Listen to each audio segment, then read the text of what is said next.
Vamos saudar todos com a paz do Senhor, amém?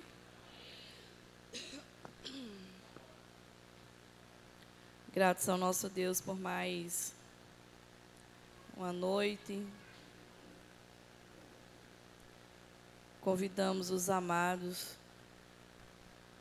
se porventura estiverem lá atrás,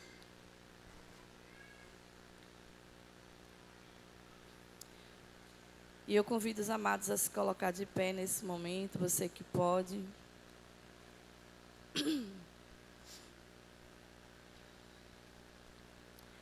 Vamos abrir a palavra do Senhor, aqui em Filipenses.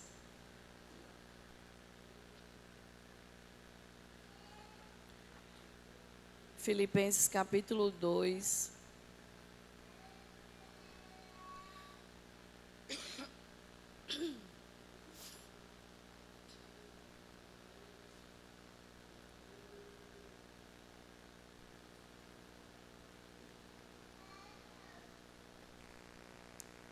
Filipenses capítulo 2, a partir do 12.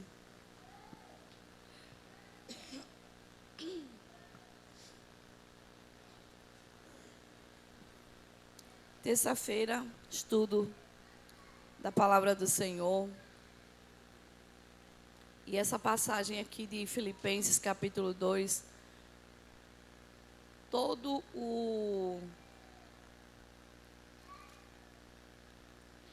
essa passagem aqui de Filipenses, essa epístola, né? De Paulo aos Filipenses.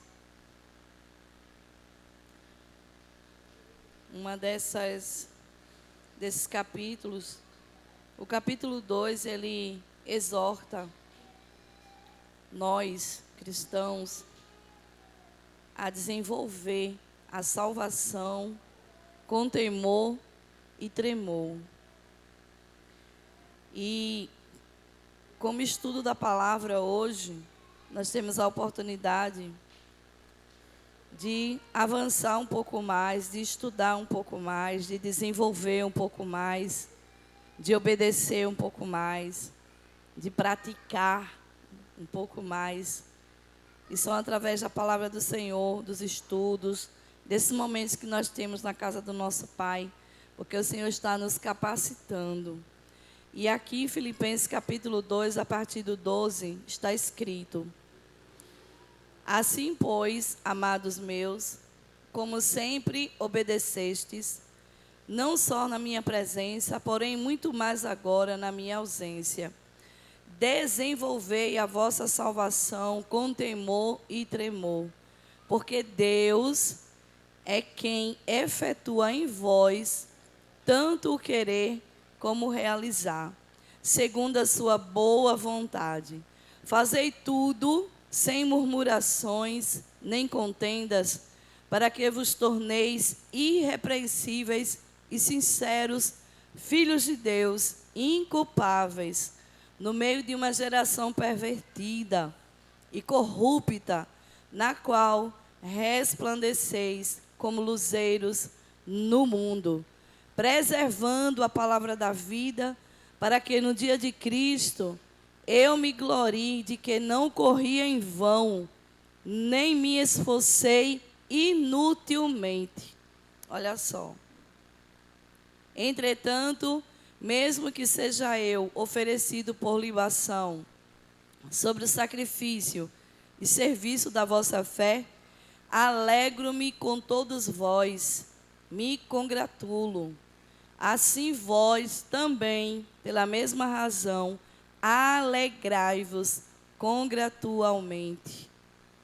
Ou congratulai-vos comigo. Amém, igreja? Paulo aqui, ele nos dá alguns pontos principais de reflexão para nós, do desenvolver a salvação, no temor, no tremor, na obediência contínua, na prática. E louvado seja o nome do Senhor por essa oportunidade que nós temos de estar na casa do nosso Pai. E nessa noite, mais uma vez, o Senhor nos concede, obrigada, irmão, de estarmos aqui juntos. E vamos estudar também Efésios, como o pastor colocou, tremendo também. Já tinha lido, você que ainda não leu, são só 6 capítulos, e é tremendo. Efésios, bem atual, e olha que ela já foi escrita bem antes, né? Mas nós estamos vivendo muitas situações e precisamos estar. Cada capítulo de Efésios 6 será uma bênção para cada um de nós. Que possamos aproveitar todos os momentos em nome de Jesus. Amém, igreja? Fechemos os nossos olhos. Vamos agradecer ao Senhor por esta noite. Aleluia. Toda essa passagem aqui de Filipenses, a mensagem central dele aqui é que eu e você devemos viver uma vida coerente e obediente, fruto da graça de Deus, agindo com responsabilidade e reverência, sem murmurações, como filhos de Deus, né? Então, que possamos aproveitar os momentos para sermos melhores do que ontem, para vivermos de acordo com aquilo que o Senhor tem para cada um de nós. Amém, igreja? Pai, nesta noite, mais uma vez, nós queremos te louvar e te agradecer por tudo que o Senhor tem realizado no nosso meio, por tudo que o Senhor tem insistido conosco, Pai. Queremos te louvar e te agradecer pela tua maravilhosa graça, pelo teu perdão. Obrigado, Senhor, pelos livramentos que o Senhor tem nos concedido. Obrigado pelo renovo, Pai, a cada dia das nossas vidas. Renova, Senhor, cada dia as nossas forças. Nos sustenta, Senhor. Nos capacita cada vez mais, Pai. Toma a tua igreja, o teu povo, Senhor. Desperta, Jesus. Precisamos mais do que nunca, Senhor, estarmos aos teus pés. Estarmos atentos em obediência, Senhor. Estarmos aprendendo a tua palavra para estar mais próximo de ti, Senhor. Estando mergulhando, Pai, mergulhando nessas águas puras, cristalinas, Pai. Água que purifica, que transforma. Deus, em nome de Jesus, meu Pai, toma as nossas vidas, cada família representada neste lugar. Toma os filhos, as filhas. Toma, Senhor, cada criança, cada adulto, cada jovem. Apresentamos nas tuas mãos, Senhor, esta igreja. Colocamos diante de ti as situações, meu Pai, lideranças, ministério, Pai. Nós apresentamos nas tuas mãos os pastores. Colocamos, ó Deus, tudo, Pai, nas tuas mãos. Toma em tuas mãos os filhos que estão a caminho, aqueles que não vão poder estar conosco, aqueles que ainda estão retornando do seu trabalho, de mais um dia de trabalho. Guarda, Senhor, livra, meu Pai. Livre de todo o mal, Senhor, de toda armadilha, de toda cilada. Caia por terra, meu Senhor, em nome de Jesus Cristo. Confiamos a vida dele, da vida dela nas tuas mãos, Pai. Guarde, Senhor. Muito obrigada, meu Pai. Recebe a nossa adoração, o nosso louvor, a nossa gratidão por tudo que o Senhor tem realizado nas nossas vidas. Nós te louvamos, Pai. Nós te agradecemos por tudo. Em nome de Jesus. Amém, igreja? Vamos louvar o nosso Deus, que é digno de honra, de glória e de louvor. Amém?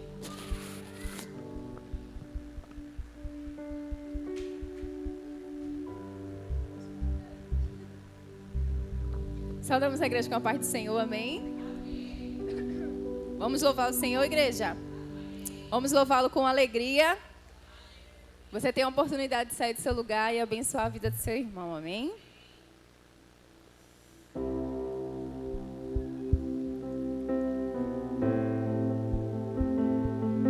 E com palmas, vamos acompanhar.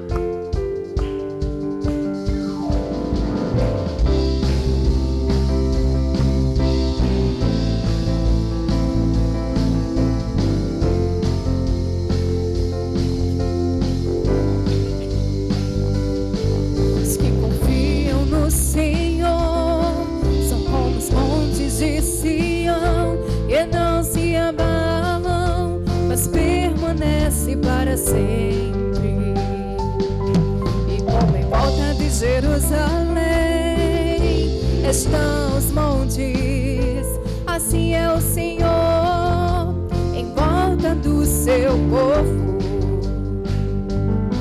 Autoridade e poder, o domínio em suas mãos, pois o Senhor é Deus, o Senhor é Rei dos povos. Os que confiam no Senhor são como os montes de Sião, que não se abalam, mas permanece para sempre. Como em volta de Jerusalém estão os montes, assim é o Senhor em volta do seu povo. Autoridade e poder, o domínio em suas mãos, pois o Senhor é Deus, o Senhor é Rei dos povos.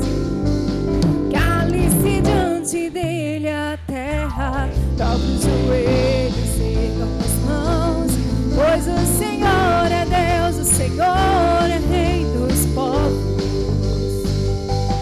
Cale-se diante dele a terra.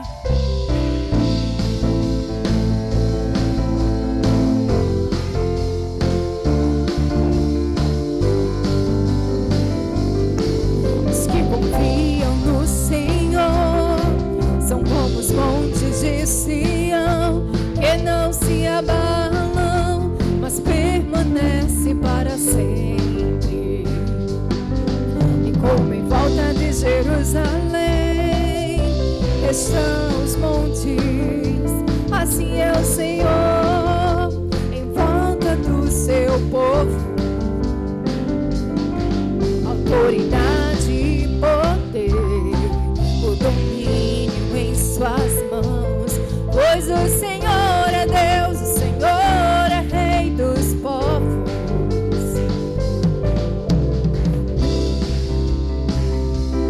Dobre os joelhos, ergam as mãos, pois o Senhor é Deus, o Senhor é Rei dos povos.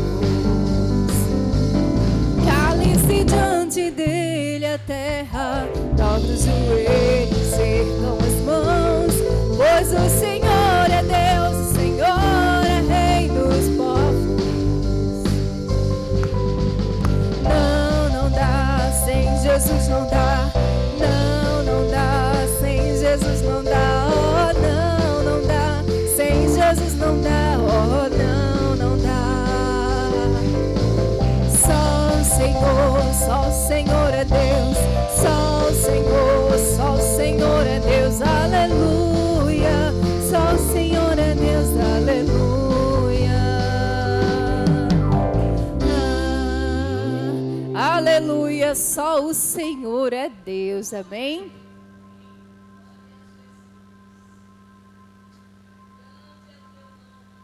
Aleluia, Jesus.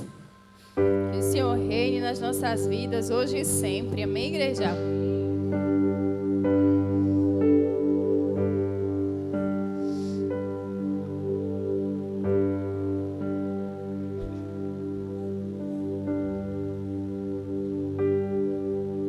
Os reis na terra se prostrarão ante a ti, Senhor. Sim, os poderosos virão a ti e confessarão: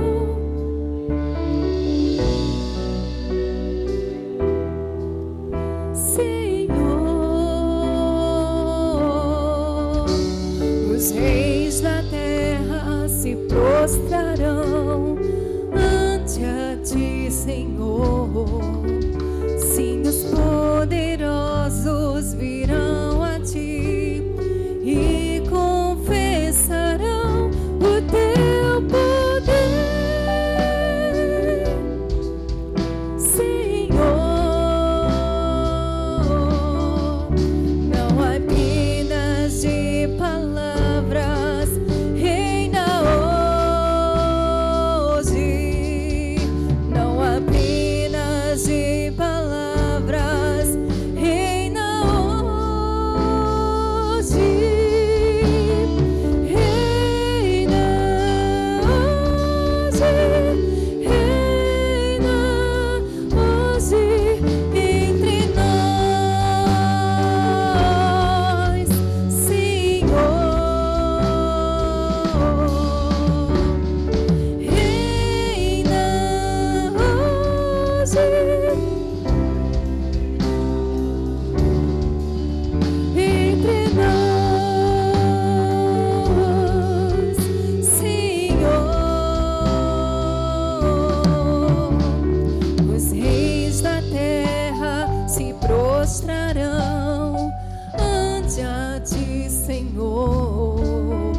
Senhos poderosos virão a ti e confessarão o teu poder,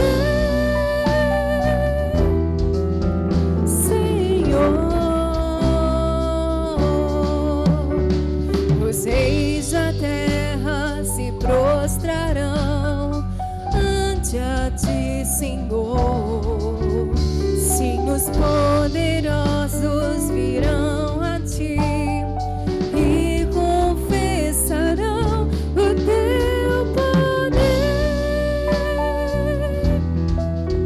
Senhor. Não apenas de palavras, reina hoje. Não apenas de palavras, reina hoje. Reina hoje, reina hoje entre nós, Senhor. Reina hoje, reina hoje entre nós, Senhor.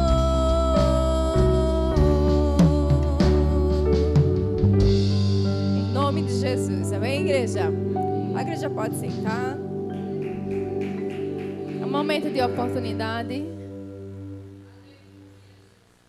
Irmã Ruth.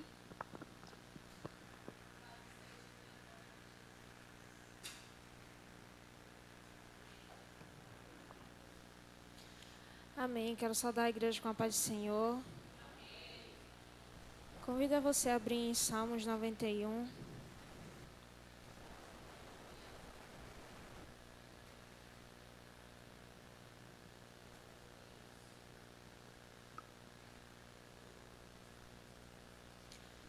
Salmo de número 91, amém? Misericórdia, amém, igreja? Glória a Deus. Aleluia. Diz assim a palavra do Senhor: a segurança daquele que se refugia em Deus, aquele que habita no esconderijo do Altíssimo, à sombra do Onipotente descansará. Direi do Senhor, Ele é o meu Deus, o meu refúgio, a minha fortaleza, e nele confiarei.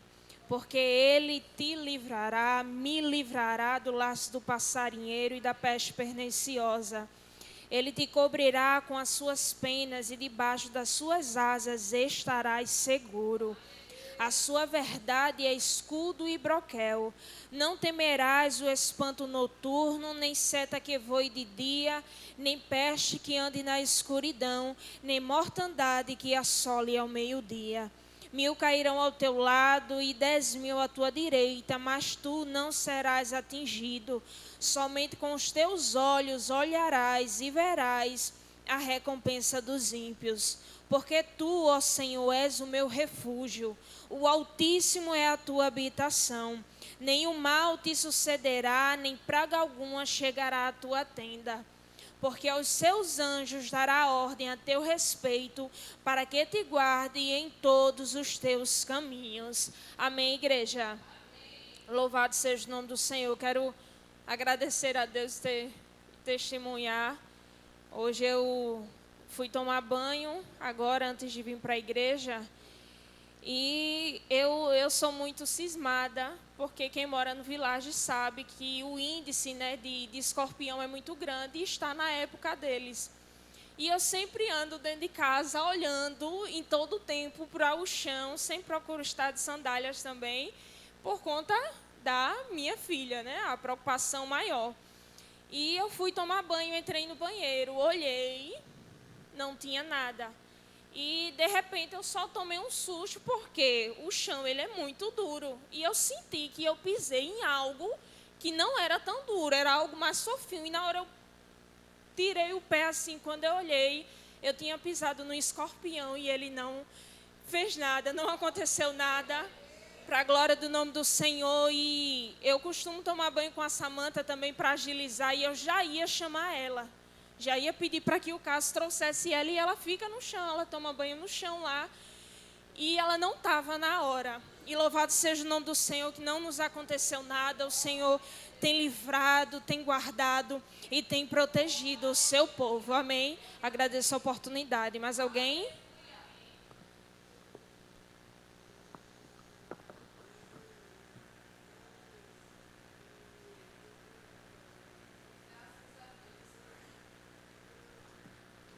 Louvado seja o nome do Senhor.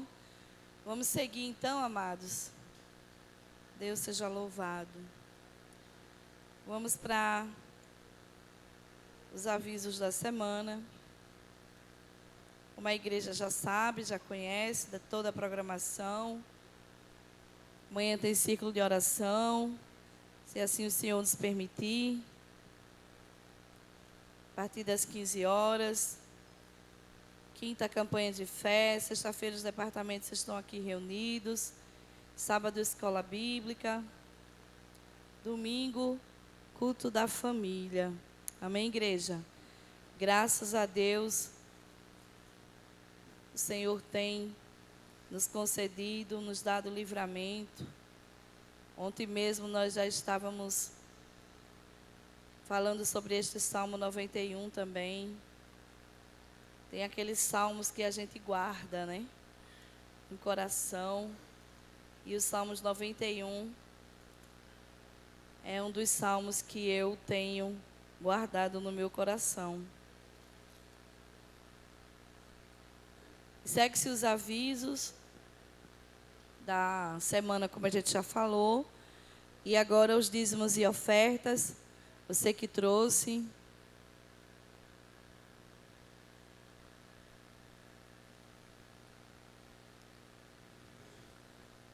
Vamos colocar de pé mais uma vez. Aqui em 1 Crônicas 29, 17, está escrito na palavra do Senhor: bem sei, meu Deus, que tu provas os corações e que da sinceridade te agradas. Eu também, na sinceridade de meu coração, dei voluntariamente todas estas coisas. Acabo de ver com alegria que o teu povo que se acha aqui te faz ofertas voluntariamente. Amém, igreja? Louvado seja o nome do Senhor. Continue apresentando aí a sua causa. Continue apresentando aí o seu dízimo, a sua oferta. Aquilo que você tem recebido da parte do Senhor. Se ainda não chegou, creia que vai chegar, né? Em nome de Jesus. Toda providência vem do Senhor. Amém, amados? Feche seus olhos e vamos continuar orando em nome de Jesus. Querido Deus, eterno Pai, muito obrigada, Senhor. Foi testemunhado, Pai, aqui os teus livramentos, Senhor. Nós te louvamos e nós te agradecemos, Pai, por tudo que o Senhor tem realizado na nossa casa, na nossa vida, na nossa família. Obrigado por toda a tua proteção, Senhor. Obrigado pelos livramentos, Pai. Aqueles que vimos e aqueles que não vimos, Pai. Mas para ti, Jesus, tu és um Deus real, vivo. Tu não dorme, tu não cochila. Pai, nós te louvamos e nós te agradecemos que mesmo quando a gente não esteja vendo, o Senhor vê, e o Senhor desperta, e o Senhor mostra, e o Senhor revela, e nós te louvamos, Pai, por todo o teu cuidado, Senhor, para com as nossas vidas. Apresenta a tua igreja, os dizimistas, os ofertantes, os de perto e os de longe, a cada um, Senhor, que o Senhor tem levantado nesta casa, a cada um que tem tido a oportunidade de dizimar, de ofertar. Deus, muito obrigada, Senhor. Se temos hoje, meu Pai, é porque o Senhor tem nos concedido. Muito obrigado, Senhor. Se a nossa família tem hoje, é porque o Senhor tem nos concedido. Muito obrigada, Senhor, por toda a tua providência. Encontra as tuas filhas que estão aguardando, Senhor, as causas na justiça, crendo no teu poder. crendo na tua providência, crendo, Senhor, que tu és o Deus que restitui, que abençoa, que multiplica, Senhor, que não deixa o nosso pão faltar, Senhor. Muito obrigada, meu Pai. Nós continuamos, ó Deus, te louvando e te agradecendo por tudo, em nome de Jesus. Amém, igreja? Vamos continuar louvando ao Senhor.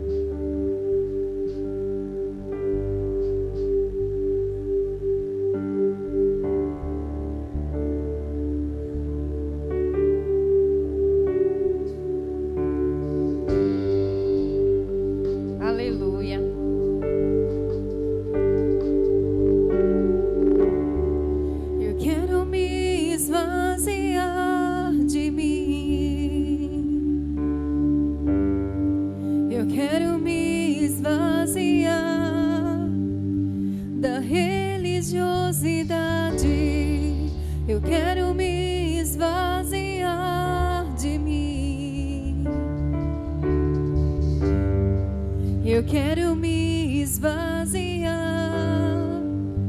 de todos os meus títulos e de tudo que me afasta de ti, Jesus.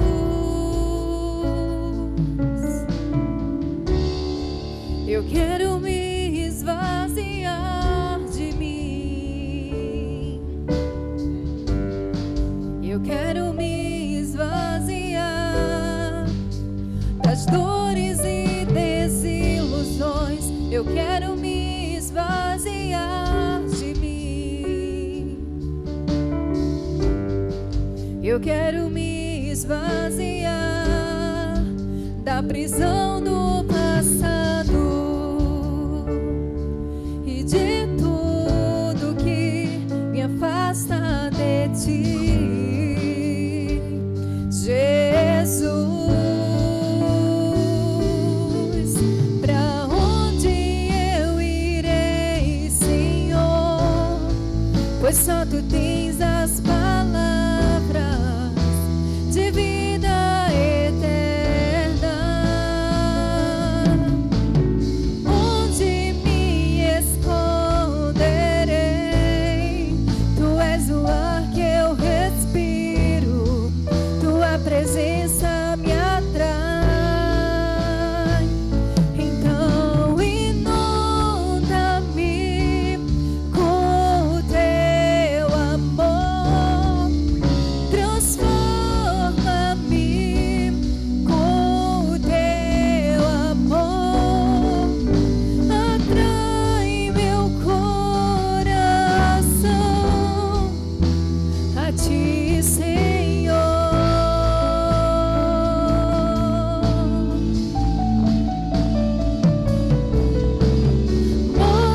Move-me com o teu amor e usa-me para o teu louvor. Ensina-me a ouvir o teu coração.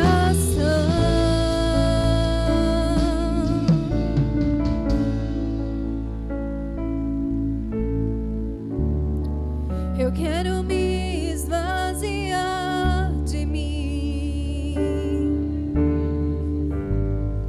Eu quero me esvaziar das dores e desilusões. Eu quero me esvaziar de mim. Eu quero me esvaziar da prisão do passado e de tudo que me afasta de ti, Jesus. Aonde eu irei, Senhor? Pois só tu tens as palavras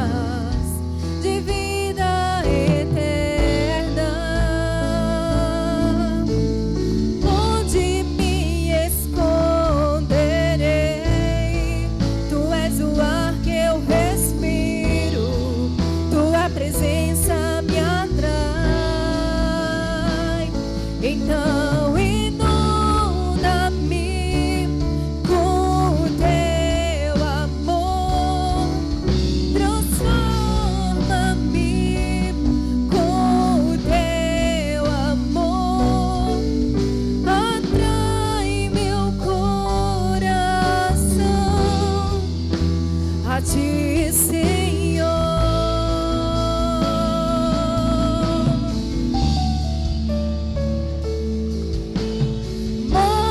Move-me com o teu amor e usa-me só para o teu louvor. Ensina-me a ouvir o teu coração.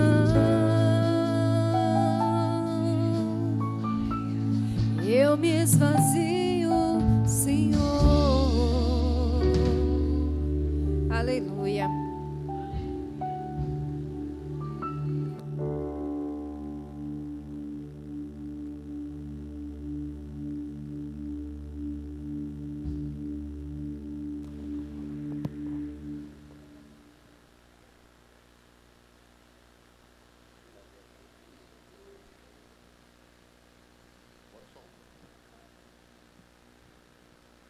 Saudamos a todos com a paz e a graça do Senhor Jesus.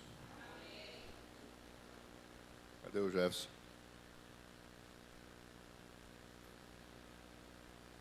Pede para ele equalizar o som.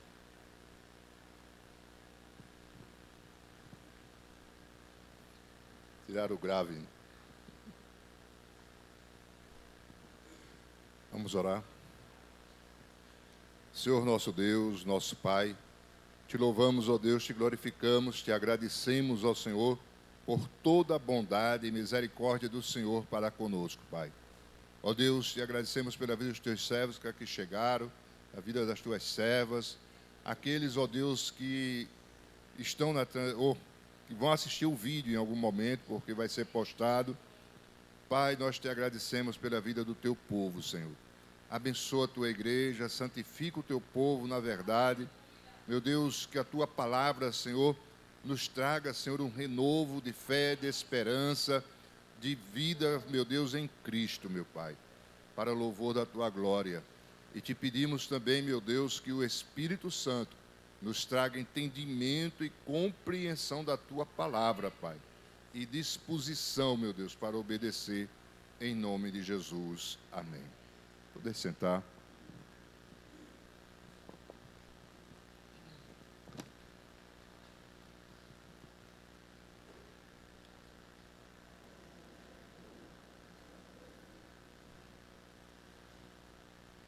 Como anunciamos, nós vamos dar início a uma série de estudos na carta aos Efésios.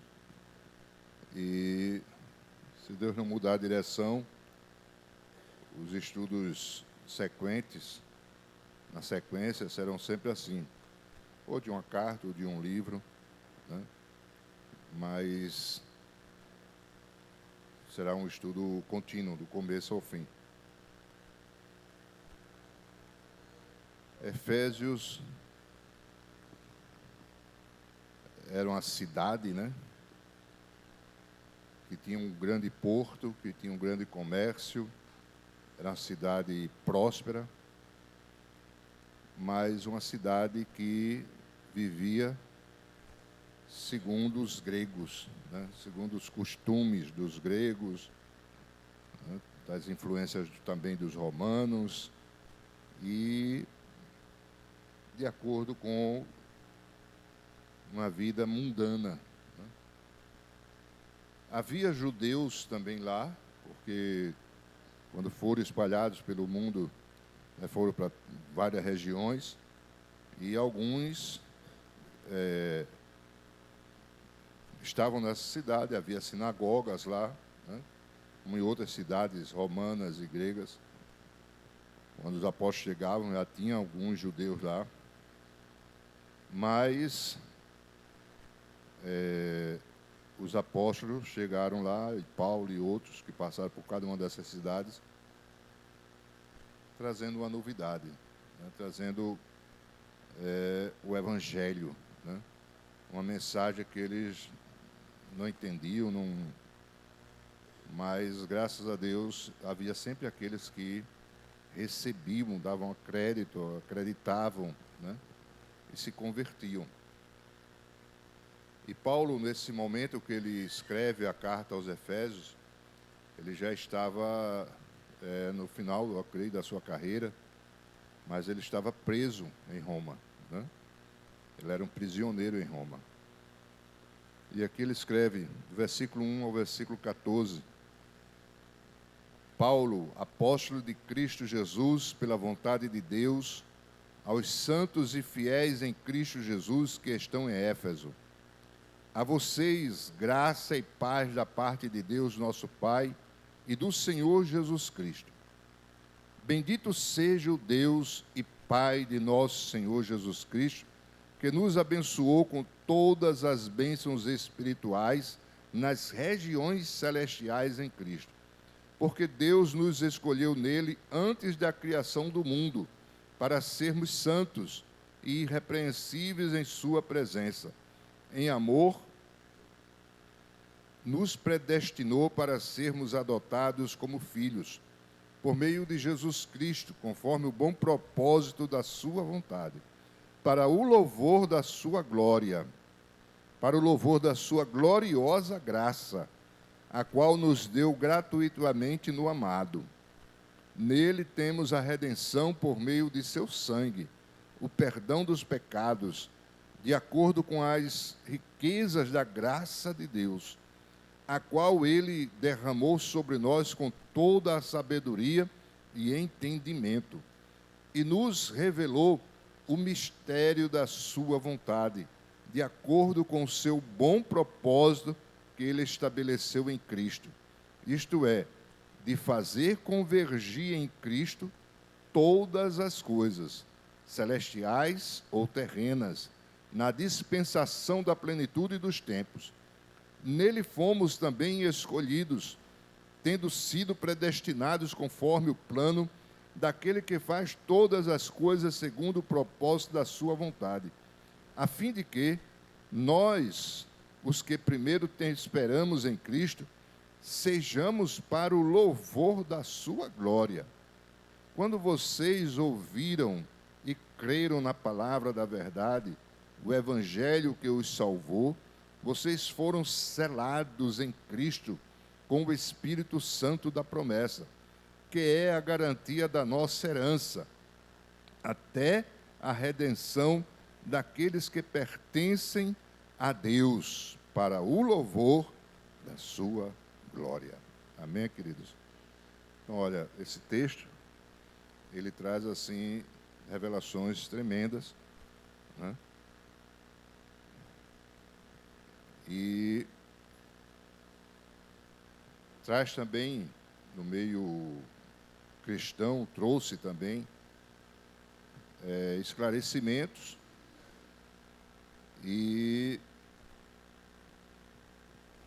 doutrinas que foram, assim, avaliadas por teólogos, por apologetas, e que criaram algumas vertentes, né, que diferenciam uma da outra,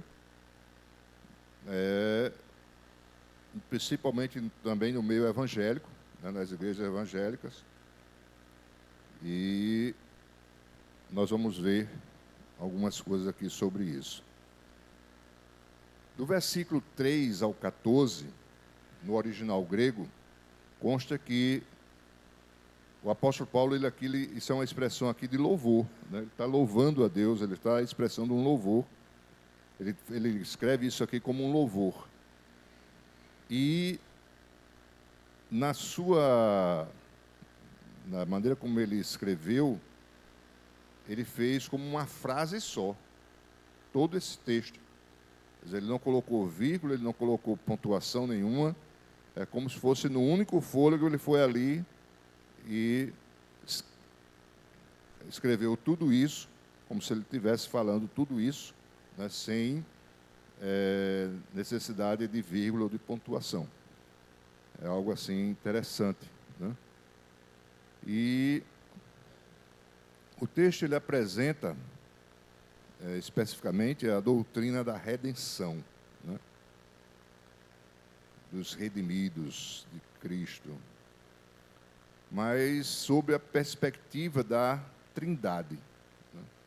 Então, nesse texto aqui, ele mostra a soberania de Deus, a exclusividade de Cristo e também o selo do Espírito Santo. Então, o Pai, né, ele planejou a redenção, capítulo 1, versículo 3 a 6. Bendito seja o Deus e Pai de nosso Senhor Jesus Cristo, que nos abençoou com todas as bênçãos espirituais nas regiões celestiais em Cristo, porque Deus nos escolheu nele antes da criação do mundo, para sermos santos e irrepreensíveis em sua presença.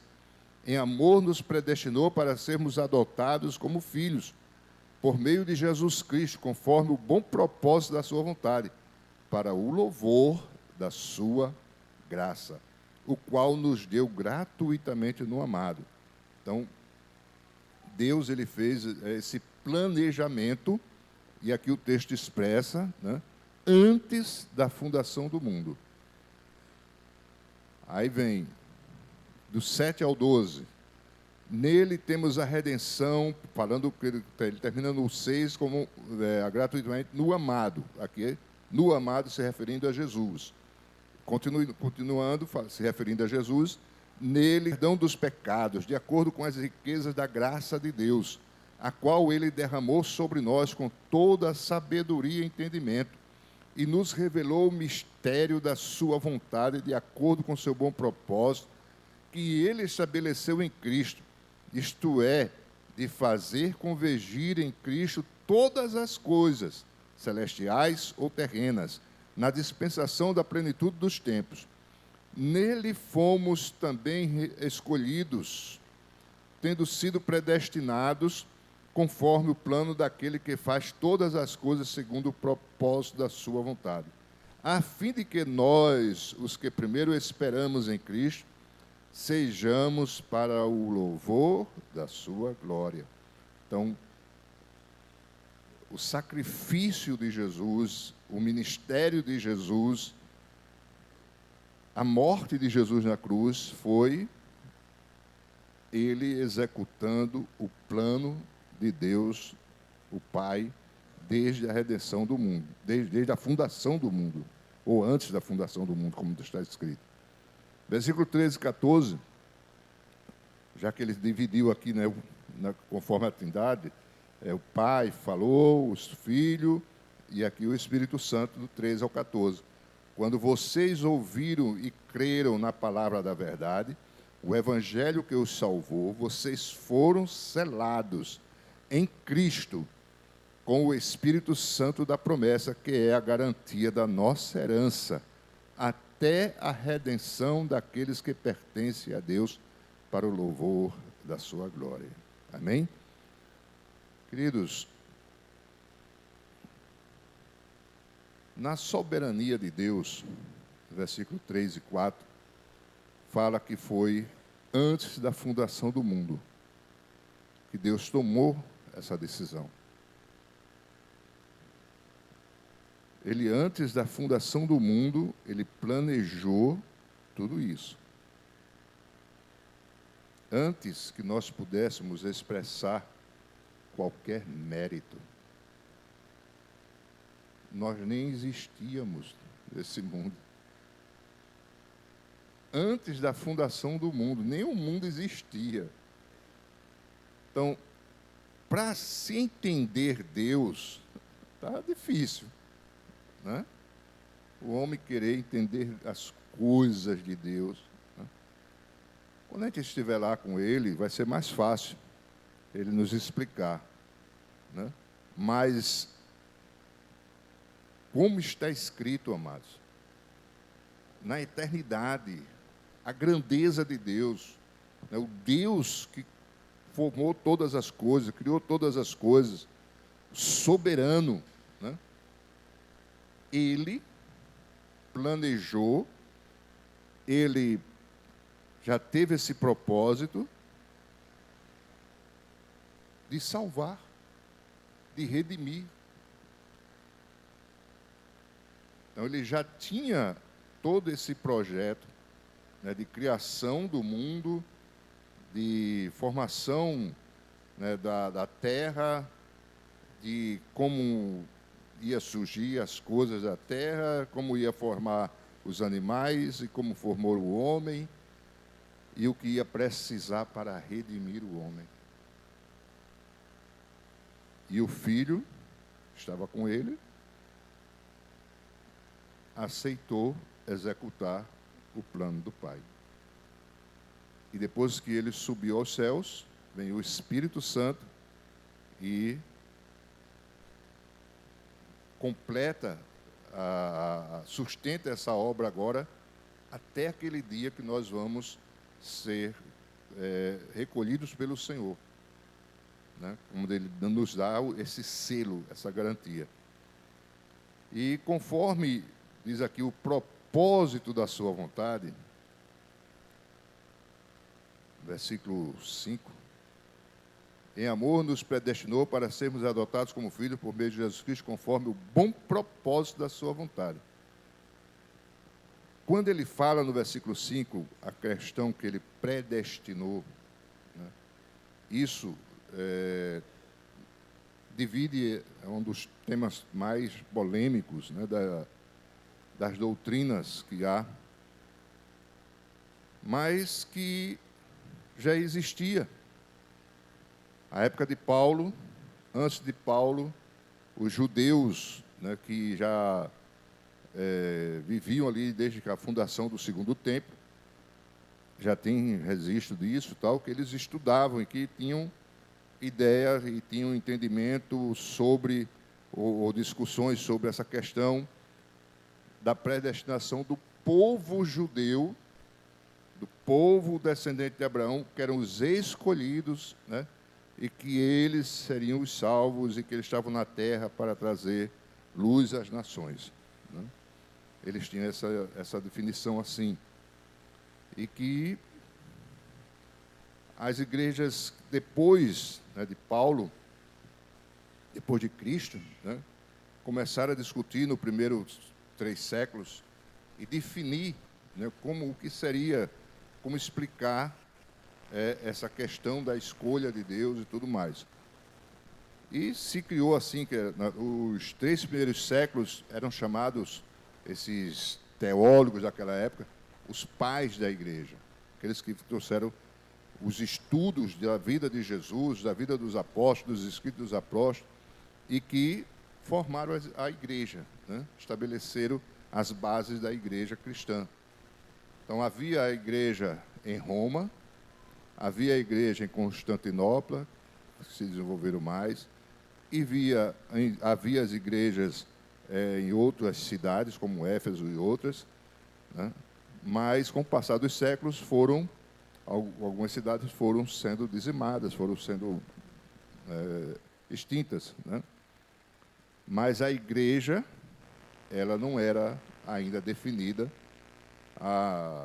se era evangélica, se era católica, não. Era a igreja com o nome daquela cidade, daquele povo de Deus, que eram cristãos, que seguiam a Cristo, que davam ouvido a Cristo. E havia aqueles pais da igreja que tiveram, né, uma posição com relação a isso, com relação a Deus escolher desde a fundação do mundo, com relação à predestinação, se era isso, se era assim, se não era, né? A questão do livre-arbítrio, a questão de como o homem era salvo por alguma decisão deles, né? Eles precisavam também interferir na ação de Deus. Então, Deus agiu, mas o homem precisava também participar daquilo, né? Com a sua aceitação, com isso, com aquilo. Ou Deus já predestinou porque já sabia que a pessoa iria se converter e tal. Então, cada um tinha um assim. E depois, no 5º século, surgiu um homem de Deus chamado Agostinho. Aí já existia a Igreja Católica, e Agostinho era um monge, um líder dele, participava da Igreja Católica, e era tido depois, ou foi reconhecido como um santo homem de Deus. Era um homem dedicado, esses homens estudiosos eram homens extremamente dedicados, né? Então, eles pensaram, e Agostinho foi um deles que, vendo uma doutrina herege surgir, e querendo deturpar alguma coisa da verdade, e incluindo questões dessa doutrina, ele começou a estudar cada vez mais e, no final, nos últimos anos da vida dele, ele mudou aquilo que ele pensava quando jovem. Então, ele já tinha um direcionamento, mas ele se aprofundou nos estudos da carta de Paulo aos Romanos e tudo mais, e aí ele veio a ter uns fundamentos mais, que se viram mais para a igreja evangélica depois, nos séculos seguintes, porque ele reconhece que a salvação é pela graça, né?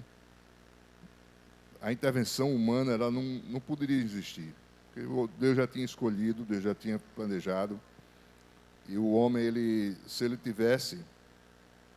dependesse do homem, um pouquinho que fosse, qualquer porcentagem que fosse, ia dar errado, porque o homem é um pecador. Ele tende para o mal, o coração humano ele tende para o pecado, ele tende para o mundo, né? Não quer as coisas de Deus, a não ser que se converta, né? Então esses homens estudaram tudo isso e depois chegou o século XVI, que é os anos de mais ou menos os anos 1500. Quando surgiu Calvino, surgiu, agora está me fugindo o nome, um outro bem conhecido, e surgiu também Armínio, eram homens que eram muito estudiosos, homens da igreja e tal, e cada um desses criou uma linha de pensamento, uma doutrina em relação a isso. Alguns pontos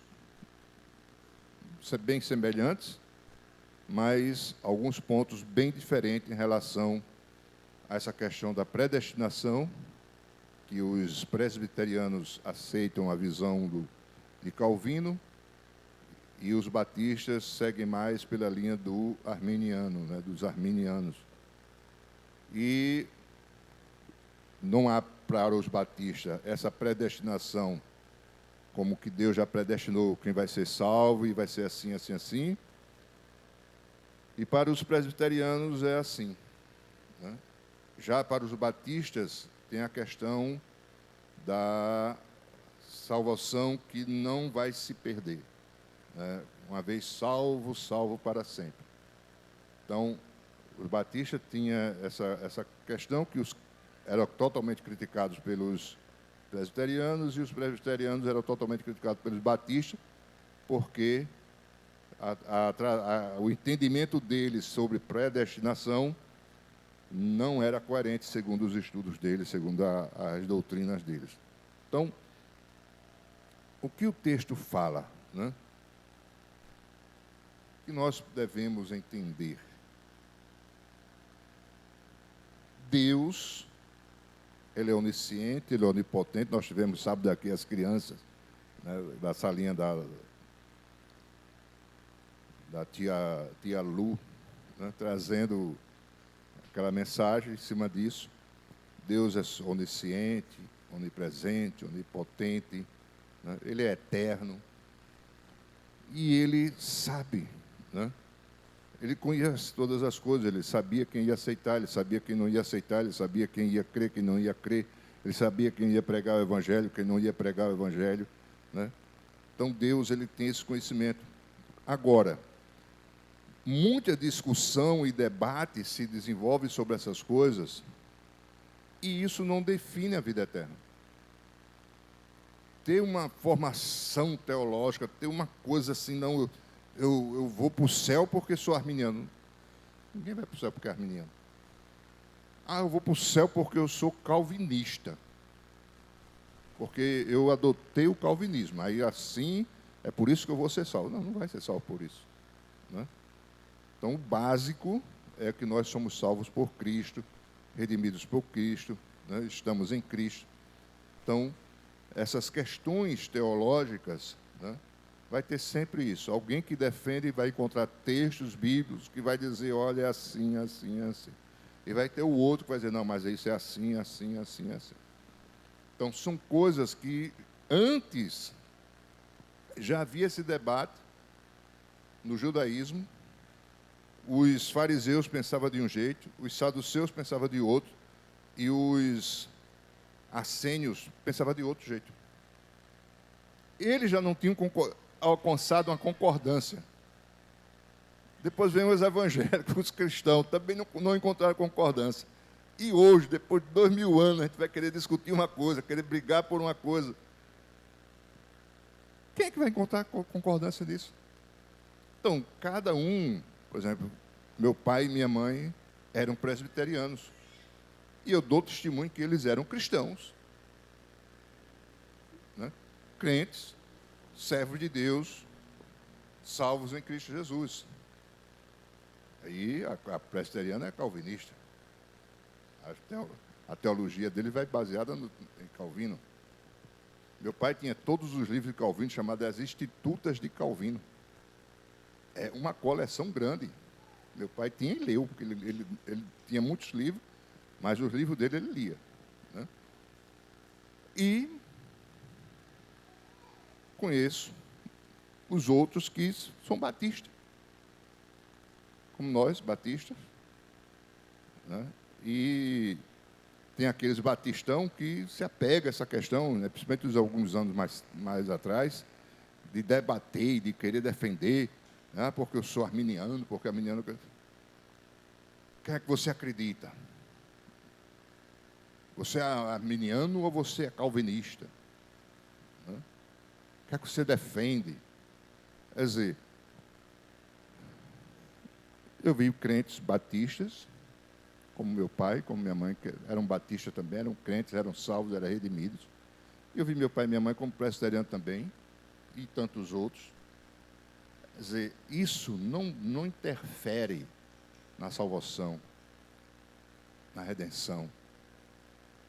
É apenas uma maneira de você entender ou aceitar uma explicação de homens que estudaram muito, mas que não tinham, né, aquela possibilidade de fechar o assunto. Dizer, olha, é assim e é assim mesmo. É o que está aqui. Não tinham. Então, por quê? Os próprios apóstolos não explicaram isso. O próprio Deus não explicou isso. O próprio Jesus não quis explicar isso. Deixou assim. Então, não é algo que você vai precisar brigar com ninguém por causa disso. Né? Mas tinha, como eu disse, na época de Agostinho, alguém que estava com muitas heresias, com uma coisa bem exagerada, né? E que pontos dele estavam prejudicando realmente a fé de cristãos, para desviar da fé, e aí ele precisou intervir e explicar, estudar muito para poder trazer um esclarecimento. Né? Então, em relação à soberania de Deus, também o versículo 6, ele fala: para o louvor da sua gloriosa graça, a qual nos deu gratuitamente no amado. Quer dizer, para que Deus fez isso? Por que Deus planejou isso?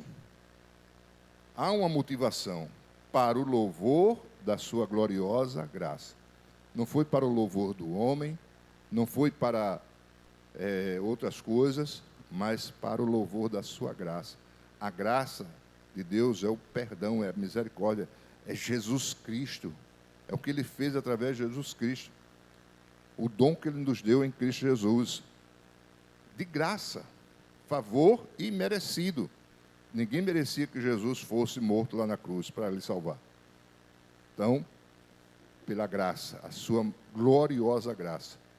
E aí vem a exclusividade de Cristo para nos trazer a revelação do mistério da redenção. Do versículo 7 ao 10. Nele temos a redenção por meio do seu sangue, o perdão dos pecados, de acordo com as riquezas da graça de Deus, a qual Ele derramou sobre nós com toda a sabedoria e entendimento, e nos revelou o mistério da sua vontade, de acordo com o seu bom propósito que Ele estabeleceu em Cristo. Isto é, de fazer convergir em Cristo todas as coisas, celestiais ou terrenas, na dispensação da plenitude dos tempos. Então, olha, o texto fala do preço que foi pago, né? Para ter redenção. Nele temos a redenção por meio de seu sangue. Foi pago um preço. Como os escravos que alguém chegava e queria redimir, pagava para libertá-lo, né? Nós éramos escravos do pecado. E ele pagou o preço de sangue inocente, né? Para nos redimir.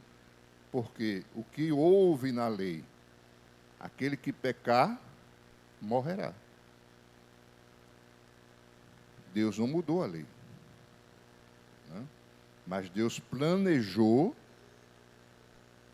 como fazer para que homens pudessem ser salvos, pecadores pudessem ser salvos, mesmo com essa condenação. Então ele diz, olha, o justo pagou pelos pecadores. Então, ele pagou o preço daquela condenação que deveria ser nossa, para nos redimir, né? E vem a convergência, todas as coisas convergem nele. Quer dizer, tudo vai em direção a ele, tudo vai dar continuidade com ele, né? E nós também devemos esperar nele. Versículo 11 e 12 diz, olha, nele fomos também escolhidos, tendo sido predestinados conforme o plano daquele que faz todas as coisas segundo o propósito da sua vontade, a fim de que nós, os que primeiro esperamos em Cristo, sejamos para o louvor da sua glória. Olha como se repete, né? Para o louvor da gloriosa graça, para o louvor da sua glória, né? Então, como Deus vem falando. Para que tudo isso? Para que todo esse plano? O homem tem do que se orgulhar, o homem tem do que se vangloriar? Não. Tudo era para o louvor dele, né? Tudo por ele, para ele, né? Tudo para a glória dele. Versículos 13 e 14 fala do ministério do Espírito Santo. E aqui, ele está falando a uma cidade, a um povo de uma cidade portuária, né, que tinha um grande comércio. E ele está falando em selo. Isso era algo que para eles, né, tinha sentido. Falar em selo, falar em PO, porque eram termos jurídicos e comerciais da época. Então, eles sabiam do que se tratava, eles sabiam com que Paulo estava relacionando, né? Então, Paulo diz aqui, versículo 13, quando vocês ouviram e creram na palavra da verdade, o evangelho que os salvou, vocês foram selados em Cristo com o Espírito Santo da promessa, que é a garantia da nossa herança até a redenção daqueles que pertencem a Deus, para louvor da sua glória. Mais uma vez, louvor da sua glória. Então, queridos, olha, o selo, ele indica propriedade. Aquele selo, ali dizia, pertence a. Então, o selo do Espírito Santo está falando de uma propriedade autêntica. Pertence a Deus. Esse tem dono. Esse é meu. E também é uma evidência objetiva, né, desse pertencimento. Dessa coisa de Deus dizer, olha, é meu. É interessante a gente ver testemunhos de pessoas que andaram em busca de feitiçaria e tudo mais, foram fazer trabalhos, e procurou alguém para ser orientado nisso, e o pai do chiqueiro lá disse, ó, vá no cemitério, catar osso, não sei de quê, não sei de quem, e traga para cá. E o cabra foi.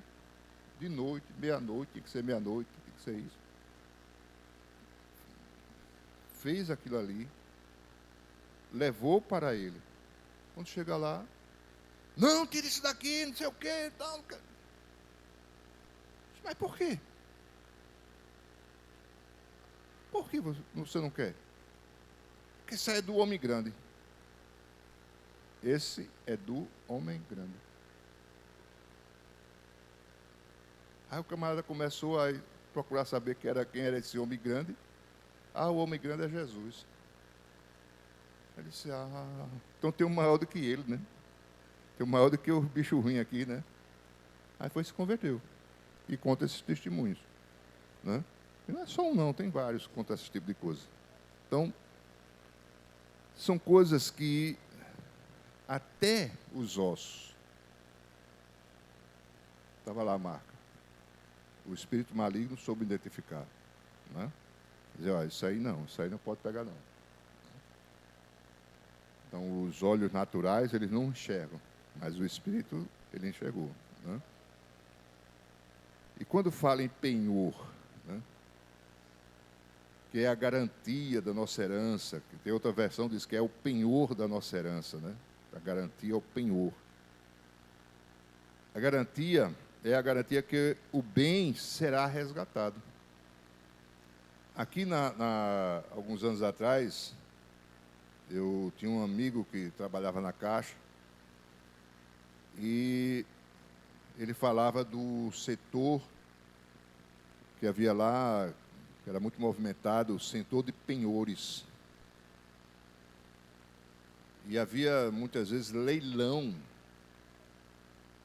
de objetos que ficaram lá por muitos anos, por alguns anos, e a pessoa não foi resgatar. Aí a Caixa vendia em leilão para poder resgatar. Então, o que era? Joias preciosas, né? Bens preciosos que a pessoa colocava lá como garantia, em penhora, e recebia um dinheiro, com um prazo para ele resgatar aquilo que ele deixou lá como penhor, porque era a propriedade dele.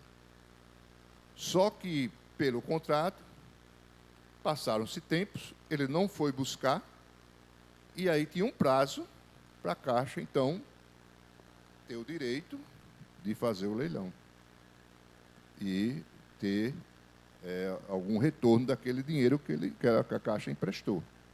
Então, dependendo do bem, a Caixa podia ter até lucro, né? Porque, geralmente, a joia de ouro, diamante, o que fosse, ele colocava lá e o valor era baixo do que o valor do mercado. Então, se naquela época do leilão a cotação tivesse alta e fosse um bem muito valioso e bonito e tivesse pessoas dispostas a participar do leilão e comprar aquele bem, podiam disputar ali, né, mais de uma pessoa e, de repente, o lance subir e ficar muito mais vantajoso, né, como é assim as casas de leilão.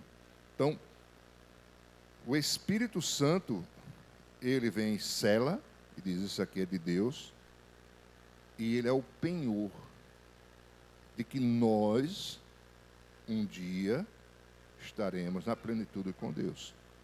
Não vamos ficar para trás, né? O bem não vai ficar nesse mundo. Então, queridos, é algo assim maravilhoso a gente entender essas coisas, né? Aqui fala também que é também o fundamento da doutrina da perseverança dos santos, contra a ideia de que a salvação pode ser perdida por instabilidade emocional ou falha humana. Então, existe a doutrina da perseverança dos santos, que esses estudiosos, esses teólogos, né, discutem aí. Aí tem a questão da ideia de que a salvação não pode ser perdida. Uma vez salvo, salvo para sempre. Né? Nem por estabilidade emocional, a pessoa estava nervoso, aí cometeu um pecado. Né? Estava emocionalmente abalado, fez uma besteira.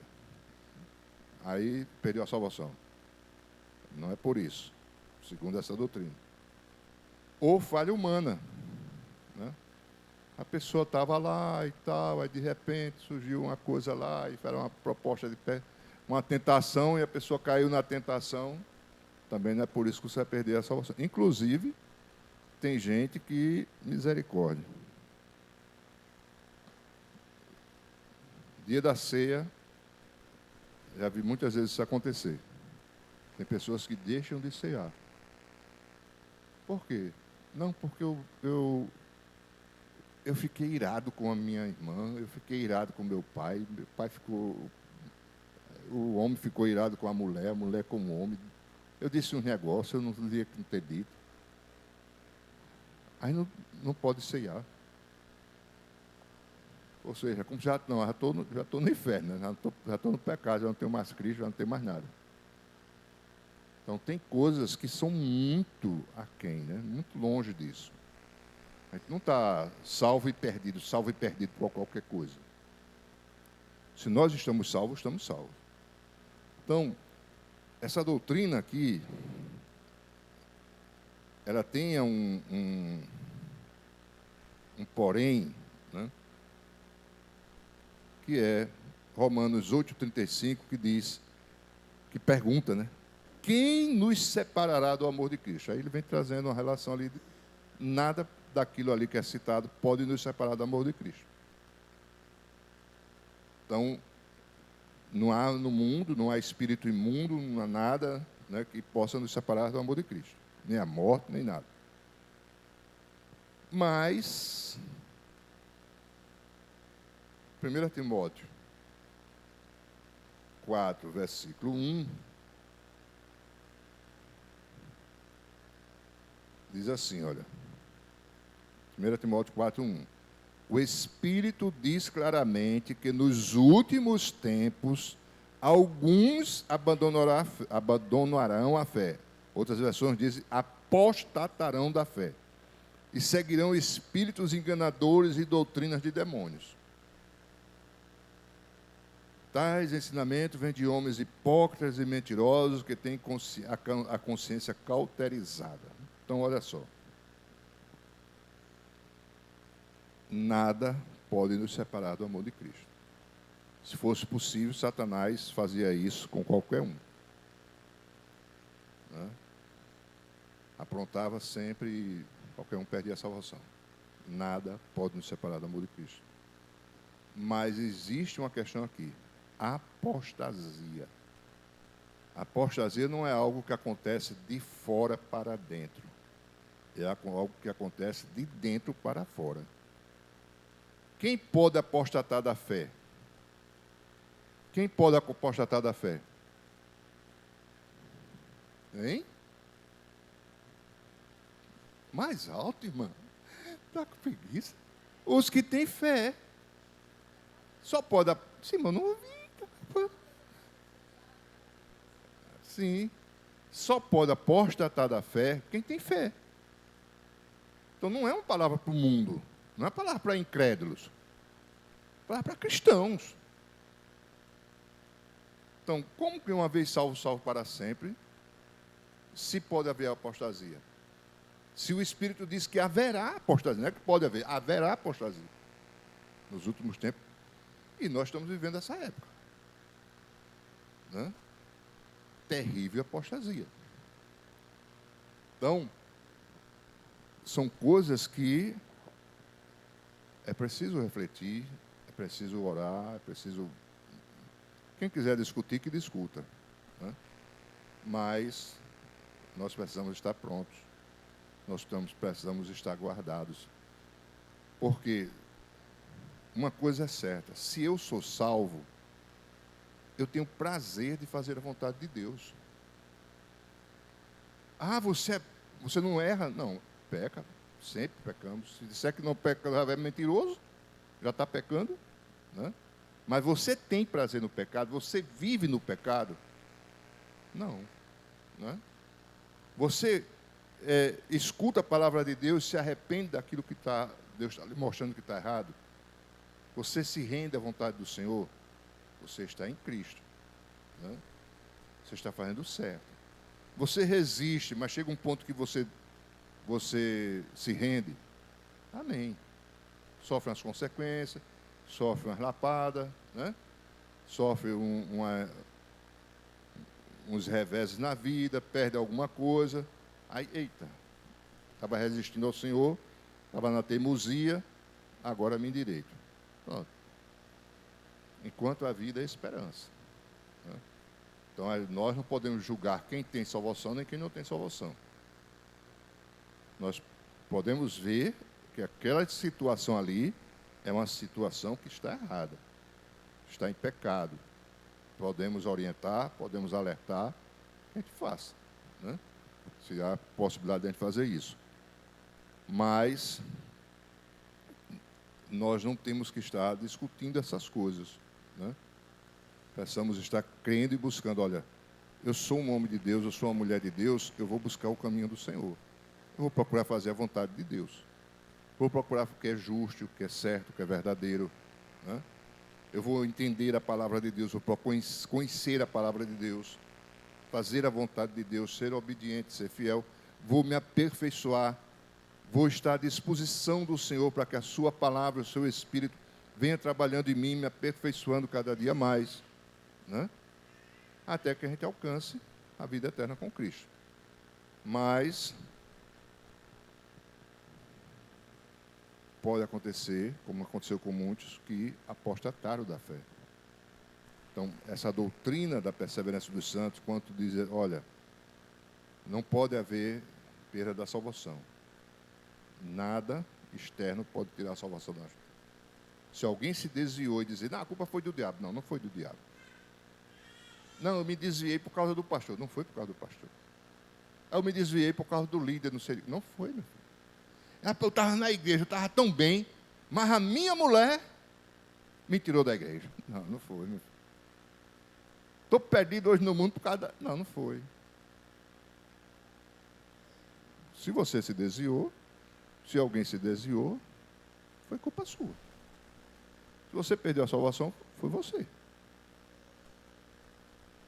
Então, ou nunca teve salvo, né? Foi sempre um pseudo-salvo, alguém que parecia que creu, porque uma coisa é aqueles que crê, né? E outra coisa é aqueles que estão em Cristo. Então, olha, nós estamos no Brasil. É verdade?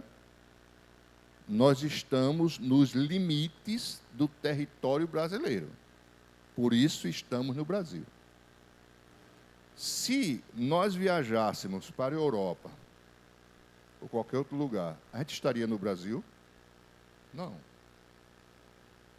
Mas nós poderíamos estar guardando os princípios e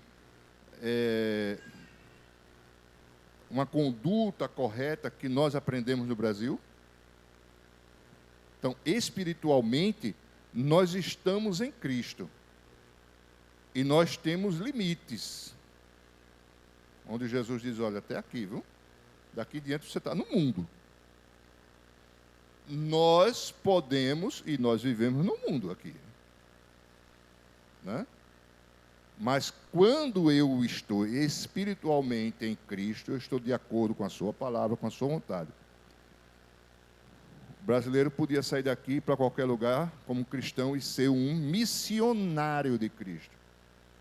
Então ele chega lá como missionário, ele vai pregar o evangelho, ele vai ganhar almas, ele vai visitar pessoas, ele tem um propósito de servir a Deus.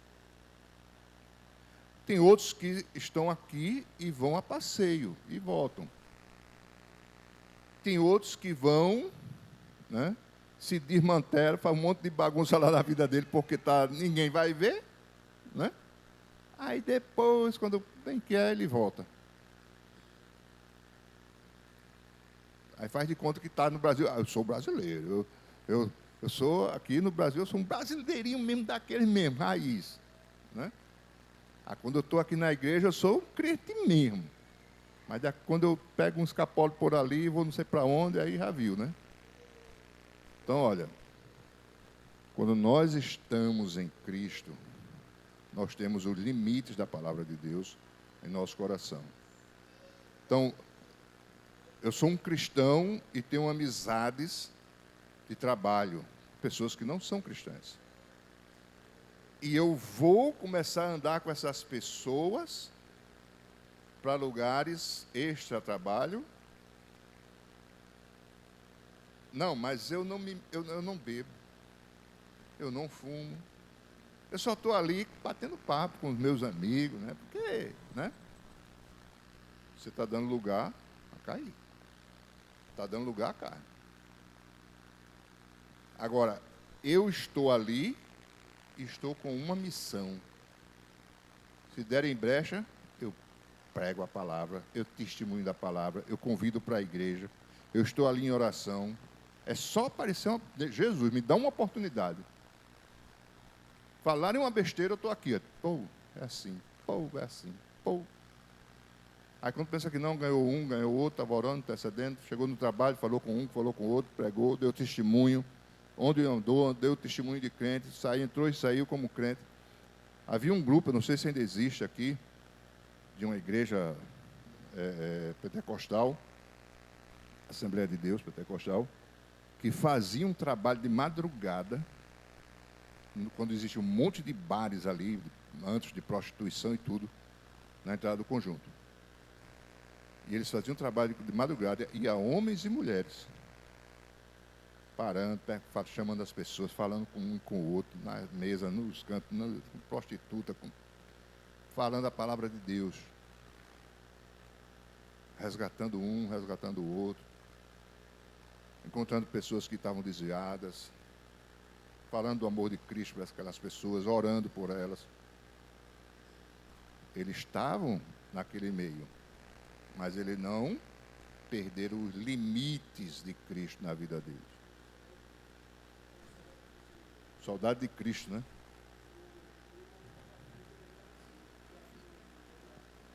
O irmão faleceu já. Mas ninguém substituiu?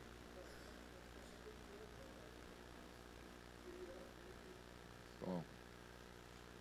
Então, quer dizer, é uma coisa, amados. Agora, o problema é que muitos que eu já conheci querem viver fora dos limites de Cristo, mas sem missão. Aí, os do mundo, eles são missionários também, do maligno, para tirar o crente da igreja, para desviar crente. Mas eles não fazem questão, não. Eles estão ali de boa. Entendeu? Eles nem sabem que são do inimigo. Se você disser, ele se escandaliza. Está dizendo que eu sou do Satanás? É não, meu filho. É não. Então, mas se você estiver, onde você estiver, na sua escola, no seu trabalho, e der testemunho, você está em Cristo, mesmo fora daquele espaço, daquele local que você costumeiramente está em Cristo, né? Em oração, em louvor, adoração, leitura da palavra, meditação. Não. Quando você está em Cristo, espiritualmente, onde você estiver, Cristo está com você. Mas esteja com os olhos abertos, esteja ligado que você é um missionário. Tem pessoas que pegam de surpresa, é um crente, pegam de surpresa. Aconteceu um negócio, um acidente, uma possessão. Aí o crente se assusta. Ai, meu Deus, se o pastor estivesse aqui, se o irmão fulano estivesse aqui, ai, meu Deus, quem dera fosse fulano, ciclano, que pudesse estar aqui, o ciclo de oração da igreja estivesse aqui, ai, quem dera, meu Deus. Por que você mesmo está, para que você está ali? É a sua oportunidade, irmãos. É a sua chance de orar. É a sua oportunidade de ter autoridade e repreender aquele mal. Ter fé no poder do nome de Jesus. Então, agora, se você não está ligado, você perde a oportunidade. Perde as oportunidades que aparecem. De orar por alguém, de interceder por alguém, de resolver um problema, de ser aquela pessoa que apacenta, de ser aquela pessoa que acalma o ambiente, né, que traz paz, traz uma orientação melhor, traz uma... Então, se você estiver em Cristo, você vai ter como ser um missionário. Então, amados, vamos ficar de pé, vamos orar. Esse é o primeiro estudo. Se Deus quiser, nós vamos na sequência.